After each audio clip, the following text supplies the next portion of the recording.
따라서 이렇게 돌아간다고 하지만 요즘은 지금이 장마 때인가 싶습니다. 마른 장마가 되면 안 되는데 또 이러다가 또 한편으로 또 폭우가 쏟아지면 어떡하나 이렇게 걱정이 됩니다. 불확실한 이때 더위와 함께 전염병의 위험 앞에 긴장하는 지금도 주님의 사랑과 평화가 여러분들과 함께 하시기를 바라겠습니다. 지난주 월요일에 정원에 물을 주고 그 의자에 앉아 있었는데 새 한 마리가 날아왔습니다. 참새는 아니고 꽤 큰 새였는데 그 가끔 공원에서 본 적이 있는 것 같은데 그 이름을 몰라서 인터넷에서 찾아봤더니 아마 직박구리였던 것 같습니다. 처음에는 이제 벚나무에 앉더니 앵두나무로 가서 앵두를 쪼아 먹었습니다. 근데 동영상을 찍으려다가 이게 앞으로 갔는데 이게 달아나 버렸습니다. 그런데 그 다음 날 보니까 앵두나무가 두 그루인데 그중 하나가 다 없어졌습니다. 혼자 먹었을 리는 없고 친구나 가족들을 다 데리고 왔던 것 같습니다. 그걸 봤을 때 앵두가 아깝다는 생각보다도 우리 교회가 나비와 벌뿐만이 아니라 이제 새들도 찾아온다는 생각에 대단히 기뻤습니다. 다양한 생물들과 교회가 이제 서로 맺어지고 있는 것이죠. 정원으로 말미암아 우리 교회가 주변과 관계하는 폭도 더 넓어질 것입니다. SK 아파트가 이제 거의 다 완공이 됐는데 이제 곧 우리 뒷마당은 사람들이 지나다니는 길이 될 겁니다. 이제 교회의 정원은 많은 사람들과 공유하게 되겠죠. 머지않아 교회의 부엌과 공감홀도 마을과 소통하는 장소가 됐으면 좋겠습니다. 이렇게 해서 우리 공동교회가 지역과 마을에 봉사하는 아름다운 교회가 돼서 하나님께서 우리 교회를 통해서 이루고자 하시는 귀한 뜻에 소중하게 쓰임 받게 되기를 바랍니다. 많은 사람들과 새와 나비가 우리 교회와 주변을 찾는다면 우리끼리 있을 때보다는 약간 더 불편할 것이지만 봉사와 사랑이라는 게 사실 좀 불편해지는 것 아니겠습니까? 학교 다닐 때 학년이 올라가서 처음 보는 낯선 아이들과 같이 앉아 있으면 대단히 좀 불편했죠. 그런데 그러다가 익숙해지고 친해지고 가까워지지 않았습니까? 이 불편함 속에서 서로 익숙해지고 때로 친해지면서 우리는 여기까지 왔습니다. 생텍쥐페리의 어린 왕자 중에서 가장 많이 인용되는 이야기가 여우와 어린 왕자와의 대화인 것 같습니다. 어린 왕자가 여우에게 다가서려고 하자 여우가 말하죠. 나는 너랑 놀 수 없어. 나는 길들여지지 않았으니까. 이렇게 말합니다. 한참을 있다가 어린 왕자가 묻습니다. 길들여진다는 게 무슨 뜻이니? 여우가 대답합니다. 그건 관계를 만들어 간다는 뜻이야. 관계를 만들어 간다고? 그래, 넌 아직까지 내게 수많은 아이들과 다를 게 없는 꼬마야. 그러니 나에겐 네가 필요 없어. 물론 너도 내가 필요 없겠지. 너에겐 내가 다른 수많은 여우와 똑같은 여우에 지나지 않을 테니까. 하지만 만일 내가 날 길들이면 너와 난 이 세상에서 하나밖에 없는 존재가 될 거야. 내 일상은 단순해. 난 닭을 쫓고 사람들은 나를 쫓아. 닭은 모두 비슷비슷하고 사람들도 모두 비슷비슷해. 그래서 좀 심심해. 하지만 내가 날 길들이면 내 생활은 밝아질 거야. 다른 발걸음 소리들과는 다르게 들릴 발걸음 소리를 하나를 나는 구별하게 될 거야. 다른 발걸음 소리가 들리면 난 땅굴로 들어가겠지만 네 발걸음 소리를 들으면 나는 굴 밖으로 나올 거야. 친구가 되기를 원한다면 날 길들이면 돼. 이때 어린 왕자가 묻죠. 내가 어떻게 하면 돼? 그러니까 여우가 대답합니다. 인내심을 가져야 돼. 우선 나한테 좀 멀리 떨어져서 아까처럼 풀밭에 앉아 있어. 내가 곁눈질로 널 볼 테니까 아무 말도 하지 말고 말이란 오해의 씨앗이니까. 하지만 매일 조금씩 더 가까이 내 쪽으로 다가와 앉아야 해. 항상 같은 시간에 오는 게 더 좋은데 예를 들면 내가 오후 4시에 온다면 3시부터 벌써 나는 행복해질 거야. 시간이 갈수록 난 더 행복해질 거야. 4시가 되면 흥분해서 안절부절 못하고 걱정하게 될 거야. 난 행복의 진실을 점점 더 알게 될 거야.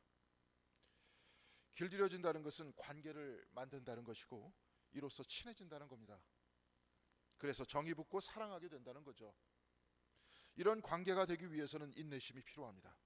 이 인내심이 행복으로 이끈다는 겁니다. 이 말을 듣고 어린 왕자는 여우를 길들이기 시작합니다. 그리고 점점 가까워지기 시작했습니다. 그렇지만 이내 떠날 시간이 다가왔을 때 여우는 말합니다. 나 눈물이 날 것 같아. 서로 서먹했지만 이제 이 둘은 같이 있는 것이 더 좋아졌던 거죠. 서로에게 길들여진 겁니다. 서로 헤어질 때 여우가 대단히 아름다운 말을 해줍니다. 내 비밀은 아주 단순해. 중요한 것은 눈에 보이는 게 아니야. 언제나 내가 길들인 것에 마음을 주려고 노력해야 해. 책임감을 가져야 해. 가까워지기 위해서는 마음을 주어야 하고, 마음을 준 그 누구를 위해서는 노력을 하고 책임을 다해야 한다는 겁니다. 여우는 또 말합니다. 별들이 아름다운 건 보이지 않는 꽃 한 송이 때문이야. 사막이 아름다운 건 어딘가에 우물이 숨어 있기 때문이야. 길들여져 관계를 맺어가는 것, 친함이나 사랑이나 정이나, 이것은 눈에 보이지 않지만 눈에 보이는 우리로 하여금 세상을 보는 눈을 열어줍니다.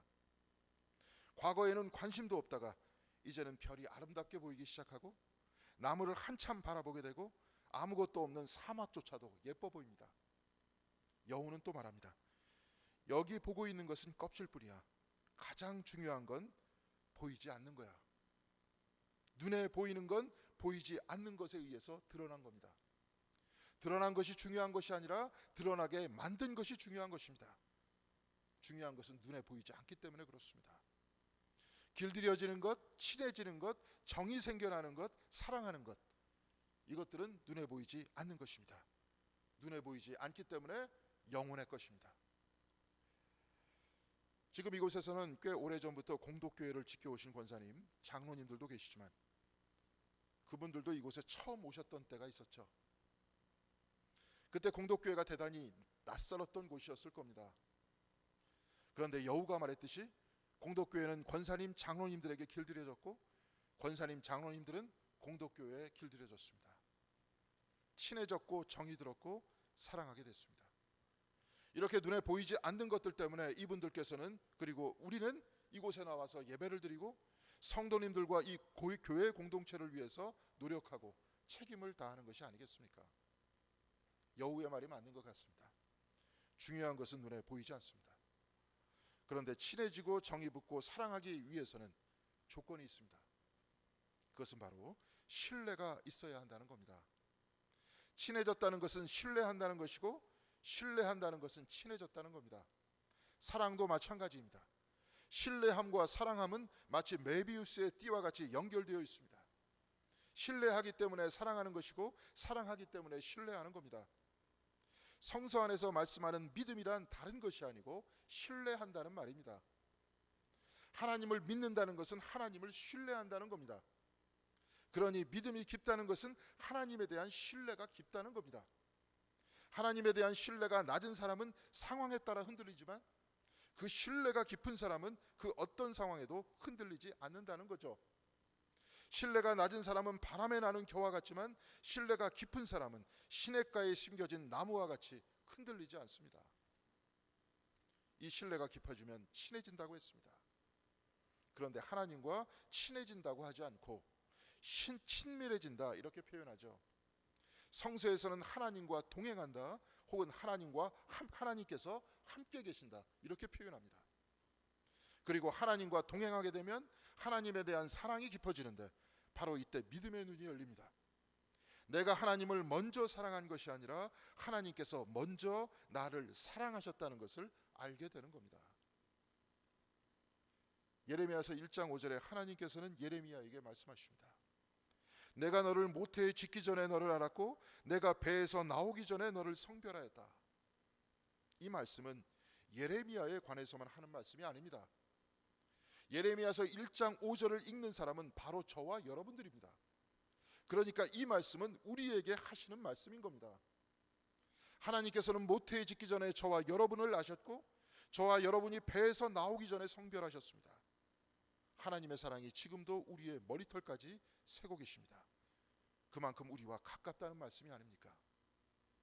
우리와 동행하시는 하나님의 사랑은 눈에 보이지 않습니다. 중요한 것은 눈에 보이지 않는 겁니다. 오늘 우리가 읽은 구약 성서의 말씀은 이미 많이 들었던 말씀입니다. 저도 어릴 적부터 수없이 들어온 설교의 말씀입니다. 그것이 이 본문의 말씀이죠. 그리고 교훈도 이미 다 알고 있습니다. 여러분들도 그럴 겁니다. 오늘 본문 창세기 22장 1절에 기록되어 있듯이 하나님이 아브라함을 시험하시려고 그를 부르시되 이렇게 나와 있습니다. 하나님이 아브라함을 시험하시려고 아들을 데리고 모리아 산으로 가서 그를 번제로 드리라고 말씀하십니다. 제가 어릴 적에는 크리스마스 때 거의 하루 종일 그 영화를 봤던 그 기억이 있는데요. 방송국은 MBC인지 KBS인지 정확하지 않지만 하루 종일 성경 인물에 대해서 영화를 틀어줬던 그 기억이 있습니다. 제목은 기억이 납니다. 성서의 영웅들. 혹시 보신 분들도 있으실 겁니다. 초등학교 때로 기억을 합니다. 아브라함이 이삭을 바치는 내용, 그 장면인데요. 그게 꽤 충격적이었던지 지금도 뚜렷이 그 장면이 기억납니다. 하나님의 목소리가 들리고 아브라함이 대답하는 장면이었는데요. 하나님께서는 오늘 본문 제2절의 말씀, 내 아들 내 사랑하는 독자 이삭을 데리고 모리아 땅으로 가서 내가 내게 일러준 한 산 거기서 그를 번제로 드리라, 이렇게 말씀하십니다. 이때 아브라함이 대답합니다. 당신이 진정 나의 하나님이 맞으십니까? 이때 하나님께서는 대답하십니다. 그건 내가 더 잘 알 것이다. 물론 약간 각색한 내용이죠. 오늘 본문에서는 하나님께서 아들 이삭을 번제로 바치라고 하자 아브라함은 반박도 하지 않고 논쟁도 하지 않고 이삭을 데리고 모리아산으로 떠납니다. 그리고 모리아산에서 아들을 바치려는 순간 하나님의 사자가 하늘로부터 그를 불러서 말씀합니다. 본문 12절의 말씀입니다. 그 아이에게 내 손을 대지 말라. 그에게 아무 일도 하지 말라. 내가 내 아들 내 독자까지도 내게 아끼지 아니하였으니 내가 이제야 내가 하나님을 경외하는 줄을 아노라. 이에 아브라함이 눈을 들어보니까 수장의 뿔이 숯불에 걸려 있어서 수장을 가져다가 번제를 드렸다고 하고, 그래서 아브라함이 모리아산과 그 주변을 일컬어 여호와 이레라고 했다는 말씀을 오늘 구약 성경에서는 전하고 있습니다. 이 본문의 목적은 하나님께서 아브라함의 믿음을 시험하셨다는 내용이고 그만큼 하나님을 신뢰해야 한다고 그 말씀은 전하고 있습니다. 물론 이런 말씀은 틀린 말씀이 아닌데 그 믿음의 교훈을 전달하는 방식이 너무 거부감이 들기 때문에 때로 이 말씀을 읽을 때 저는 불편해집니다. 그런데 영국의 종교학자 카렌 암스트롱은 이 본문의 목적이 따로 있다고 말하고 있습니다. 이 말씀의 목적은 인신공양을 하지 말라, 특별히 아들을 제물로 바치지 말라는 경고의 메시지라는 겁니다. 가나안 토착민들은 농업을 주로 하던 사람들이었습니다. 그러니까 그들의 주신은 농사의 신인 바알이었고 또한 바알의 아내 아세라는 다산의 신이었습니다. 씨가 땅에 떨어져 더 많은 열매가 맺혀서 씨로 나오듯이 아들을 제물로 바치면 그 영혼이 어머니의 뱃속에 들어가서 더 많은 자식이 나온다고 이들은 믿고 있었습니다. 농경사회에서 자식은 일종의 노동력이었죠. 노동력이 많은 사람들이 더 부자가 될 수 있었으니까 자식을 죽이고 더 많은 자식을 얻으려고 했던 것입니다. 레위기에서는 이와 같은 풍습을 하나님께서 가증히 여기신다고 반복적으로 기록하고 있고, 이사야서와 예레미야에서는 이 가나안 풍습을 따르는 유대인들을 고발하고 있습니다. 그래서 본문 제12절에 하나님께서는 그 아이에게 내 손을 대지 말라, 그에게 아무 일도 하지 말라, 이렇게 두 번 강조해서 말씀하고 계신 겁니다. 아이에게 손대지 말라, 아무 일도 하지 말라, 때리지도 말고 밀치지도 말고 꽃으로도 때리지 말라는 말씀입니다. 아이는 부모의 소유물이 아니고 가나안의 악한 풍습과 같이 더 많은 아이를 낳기 위한 도구도 아닙니다.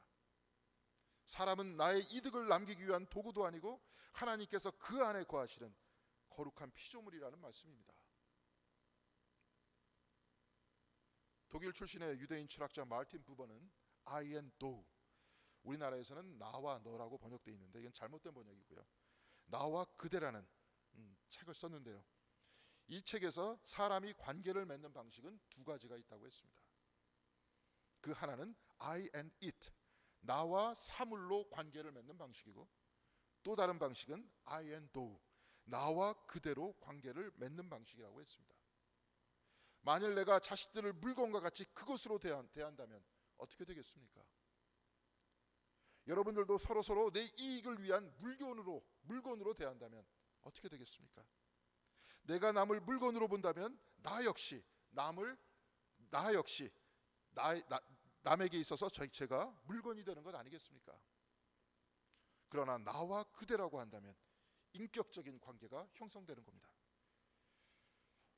김춘수 시인이 꽃이라는 시에서 노래했죠. 내가 그의 이름을 불러주기 전에는 그는 다만 하나의 몸짓에 지나지 않았다. 내가 그의 이름을 불러주었을 때 그는 나에게로 와서 꽃이 되었다. 서로 이름을 불러 꽃이 되는 관계, 바로 이것이 I and thou, 나와 그대의 관계입니다. 영어에서는 내 앞에 여러분이 있을 때 여러분이나 당신이나 다 you입니다. you의 높임말이 thou이죠. 그런데 3인칭이라고 하죠. 여러분이 제 앞에 없을 때는, 제가 여러분 앞에 또한 없을 때 그라고 하거나 그녀라고 합니다. 그런데 부번은 사람이 내 앞에 없을 때에도 그와 그녀라고 하지 말고 나와 그대라고 해야 한다고 말하고 있습니다.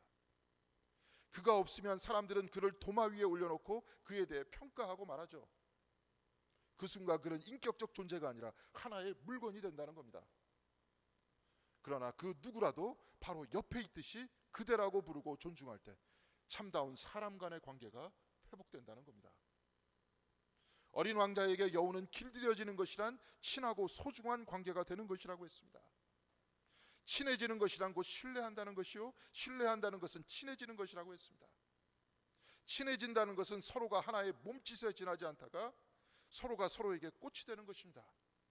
서로가 서로에게 꽃이 될 때 그 사람에 대해서 책임을 다해야 된다는 겁니다. 아버지는 아내와 아이들을 위해서 책임을 다합니다. 아내도 역시 마찬가지죠. 내 안에 꽃이 된 그 사람을 위해 책임을 다하는 것입니다. 그렇다면 하나님과의 관계는 어떤 관계여야 하겠습니까? I and it, 나와 그것의 관계입니까? 아니면 I and thou, 나와 그대의 관계입니까? 가나안 종교를 가진 사람들은 자식조차도 나와 그것으로 이해했습니다. 자식이란 나를 부자로 만들어줄 노동력이라고 생각했습니다. 그래서 큰아들을 인신공양했던 것 아닙니까? 그런데 오늘 하나님께서는 아브라함에게 그 아이에게 손을 대지 말라, 아무 일도 하지 말라고 하셨습니다. 이삭은 너에게 그것이 아니라 그대라는 말씀입니다. 그러면서 바로 뒤에 이렇게 말씀하십니다. 내가 내 아들 내 독자까지도 내게 아끼지 아니하였으니 내가 이제야 내가 하나님을 경외하는 줄을 아노라.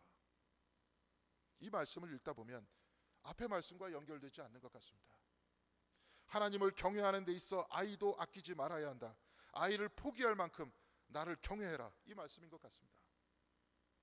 그런데 오늘 말씀의 결과는 그렇지 않았죠. 하나님께서는 아이를 번제로 바치고 하나님께 복종한 아브라함을 칭찬한 것이 아니라 아이를 바치지 말라, 아이에게 손을 대지 말라고 하셨습니다. 하나님께서 스스로의 말씀을 뒤집으셨습니다. 하라고 했다가 하지 말라고 하십니다. 스스로의 말씀을 뒤집으면서까지 하나님께서 오늘 이 말씀을 읽는 우리에게 전하고 싶으신 말씀이 있는 겁니다. 그것은 이 세상 모든 피조물들이 하나님의 그대라는 말씀입니다. 아브라함만 하나님의 그대가 아니고 이삭도 하나님의 그대입니다. 나만 하나님의 그대이고 나만 하나님께서 복중에 짓기 전에 성별하신 것이 아니라 여러분 옆자리에 앉으신 분, 뒷자리와 앞자리에 앉으신 분들 모두 다 하나님께서 성별하신 하나님의 소중한 그대들인 겁니다. 더 나아가 교회 안에 있는 사람이나 교회 밖에 있는 사람이나 모두 다 하나님의 그대들이라고 말씀하고 있습니다. 오늘 우리가 읽은 복음서에서 주님께서는 너희를 영접하는 자는 나를 영접하는 것이요 나를 영접하는 자는 나를 보내신 이를 영접하는 것이니라, 이렇게 말씀하고 계십니다. 하나님과 그리스도와 우리 모두가 하나로 연결되어 있다는 겁니다. 모두가 서로 그대들이라는 것 아니겠습니까? 그리고 24절에 42절에 주님께서는 이렇게 말씀하십니다. 또 누구든지 제자의 이름으로 이 작은 자 중 하나에게 냉수 한 그릇이라도 주는 자는 내가 진실로 너희에게 이르노니 그 사람이 결단코 상을 잃지 아니하리라. 주님의 이름이 아닌 제자의 이름입니다. 왜냐하면 하나님 안에서 하나로 연결되어 있기 때문에 그렇습니다. 그러니 내가 하나님의 그대가 되고 하나님께서 나의 그대가 되듯이 우리 모두는 하나님의 그대이고 우리는 서로서로 그대라는 말씀입니다. 제자의 이름을 불러주듯 서로의 이름을 불러주면 이들은 서로의 마음 안에 들어와 꽃이 된다는 것입니다. 이름을 부르기 전까지 밖에 있는 사람은 it, 그것이거나 하나의 몸짓에 불과했지만 이름을 불러줄 때 그는 그대가 되어서 내 안에 들어와 꽃이 된다는 말씀입니다. 가나안의 종교는 자기의 유익을 위해 자식들을 it으로, 그것으로 받아들였습니다. 그래서 자식을 죽였던 겁니다. 그들은 또한 신들까지도 그것으로 만들어서 자신의 유익과 이득을 위해 존재하는 it, 그것이라고 생각했습니다. 오늘 우리가 살고 있는 이 땅의 삶의 방식과 똑같지 않습니까? 그러나 우리의 하나님께서는 오늘 본문을 통해서 하나님께서 우리의 그대이시고 우리가 하나님의 그대이니 세상의 모든 사람들이 하나님의 그대이고 우리는 서로서로 그대임을 잊지 말라고 말씀하고 계십니다. 그래서 지극히 작은 자에게 이름을 불러주며 냉수 한 그릇을 대접하는 것은 곧 하나님을 대접하는 것이라는 말씀입니다. 사랑하는 성도 여러분, 여러분들 모두 하나님의 그대이십니다. 하나님은 또한 여러분들의 그대이십니다. 지금 이 자리에 있는 모든 분들도 이 땅 위에 있는 모든 사람들도 다 하나님의 그대입니다. 117년 전 마포의 그대들이 모여서 이곳 공덕교회가 만들어졌고 여러분들 모두의 헌신이 모여서 지금 정원이 만들어지고 있습니다. 이곳 정원에 이제 새들이 찾아오고 나비가 찾아오고 벌들이 찾아오고 있습니다. 이제 뒷마당 쪽 SKV의 공원과 연결이 되면 교회의 뒷마당은 사람들이 지나다니는 길이 됩니다. 과거와는 달리 낯설고 멀었던 이들이 우리의 눈에 길들여지고 가까워질 것입니다. 사랑하는 성도 여러분, 교회 안이나 밖이나 이들 모두 하나님의 그대임을 잊지 않으시는 여러분들이 되시길 바랍니다. 길들여지기 위해서는 인내가 필요하다고 했죠. 친해지기 위해서는 불편을 감수해야 하고 참아내야 합니다. 그리고 이들 모두는 다 하나님의 그대임을 잊지 말고 사랑으로 대해야 하기 위해서는 우리들의 인내가 필요한 것이죠. 지극히 작은 자들에게 냉수를 대접하듯이 이곳을 지나는 사람들에게 친절한 말 한마디를 하고 정원의 꽃을 가꾸고 작은 꽃과 나무도 하나님의 그대임을 자각하면서 사랑해 주시고 찾아오는 새와 나비와 벌들도 따뜻하게 대하시는 여러분들이 되시길 바랍니다. 이 작은 봉사와 사랑이 하늘의 상을 결코 잃지 않는다는 사실을 믿으시고 우리의 모든 신앙이 자라나서 하나님을 더더욱 신뢰하게 되어서 우리 공덕교회가 하나님의 그대가 되고 여러분들 모두가 하나님의 그대이고 우리 서로가 서로의 그대가 되어서 우리 공덕교회가 서로 존중하고 정이 붙고 사랑이 넘치는 하늘나라의 공동체가 되기를 주님의 이름으로 간절히 기원드리겠습니다. 기도하시겠습니다. 우리와 한없이 친밀하게 되시어 우리에게 그대가 되시고 우리를 그대로 삼아주신 하나님, 귀한 날 허락하여 주셔서 감사드립니다. 우리에게 사랑하는 사람들을 주시고 서로서로 그대가 되게 하시어서 또한 노력하게 하시고 책임을 다하게 하셨으니 이제 또 새로운 사람들과 만나게 되는 우리 모두의 마음을 열어주시어 하나님의 그대된 모든 사람들을 존중하게 하시고 이들을 축복하는 우리들이 될 수 있도록 인도하여 주시옵소서. 오늘 있을 바자회 위에도 함께하여 주시옵시고 여선교회에 힘을 더하여 주시어서 봉사와 섬김이 기쁨이 되게 하시고 지친 마음과 육신을 위로하여 주시며 참여하는 모든 분들이 기쁨으로 하나 될 수 있는 귀한 시간 될 수 있도록 주님께서 함께하여 주시옵소서. 이 모든 말씀 우리 주 예수 그리스도 이름으로 기도드렸습니다.